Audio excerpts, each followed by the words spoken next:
L'entreprise Orange a commencé l'aventure africaine il y a plus de 20 ans et c'est sans doute une composante de la success story d'Orange. Pour être clair, nous avons connu une croissance incroyable, nous sommes maintenant dans 22 pays, nous avons plus de 130 millions de clients d'Orange et nous avons pour la nouvelle activité qui est le mobile payment, Orange Mobile, la banque sur le mobile, nous avons 30 millions de clients. Donc c'est vous dire que c'est une superbe aventure, c'est une croissance très significative, 5% encore l'année dernière. Et les activités africaines d'Orange représentent la moitié de la croissance du chiffre d'affaires du groupe Orange. Donc avec 15%, nous représentons la moitié. C'est dire la dynamique et c'est dire le succès et la contribution des activités d'Orange en Afrique, au Moyen-Orient, au succès du groupe.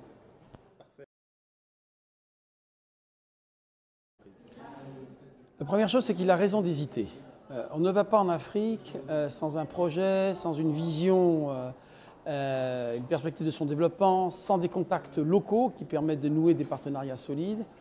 Et selon la taille de l'entreprise, selon le secteur d'activité, je recommande effectivement de nouer en parallèle de son implantation des partenariats solides parce que l'Afrique est un terrain exigeant, c'est un terrain sur lequel on fait des superbes histoires, il y a des très belles success stories, mais il y a aussi un certain nombre d'enjeux, de problématiques qu'il faut bien anticiper.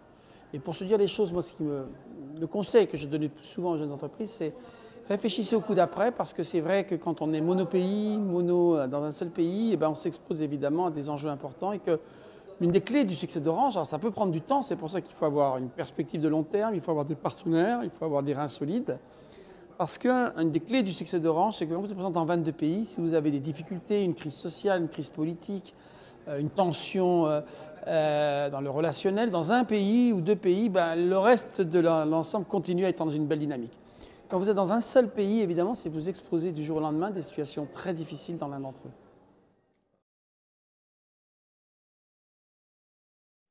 Vous savez, c'est quelque chose pour moi de très important. La réalité, c'est que appartenir à notre pays, avoir des ambitions, des qualités d'entrepreneur, ça suppose la capacité aussi à se projeter ensemble dans des cercles de solidarité dans les pays. Et je veux dire la richesse que nous apporte le MEDEF dans ce rôle de mise en relation, dans ce rôle de fédérateur, dans ce rôle de partage des analyses. Et même pour une grande entreprise comme Orange, même pour le président d'Orange Afrique Moyen-Orient, le fait de pouvoir confronter régulièrement avec ses collègues du MEDEF le point de vue, l'analyse du pays, la situation, c'est extrêmement riche. Et puis, on a un devoir, nous les grandes entreprises, c'est évidemment d'accompagner des entreprises d'une taille plus petite qui tentent l'aventure africaine. Et je trouve que le MEDEF est évidemment un enjeu de mise en relation extrêmement important. Dernier sujet, l'Afrique, ça se construit bien sûr sur le continent, mais aussi dans les relations entre l'Europe et l'Afrique. Et c'est évidemment le MEDEF qui, par exemple, porte le point de vue du secteur privé dans les grandes négociations entre l'Afrique et l'Europe qui sont en train de se nouer et dont dépendent les aides publiques au développement de l'Europe, de 76 milliards d'euros dans les prochaines années. Et le MEDEF, et évidemment le comité MEDEF en particulier, MEDEF International, est la voix des entrepreneurs du secteur privé dans ces grandes négociations si importantes pour l'avenir des entreprises en Afrique.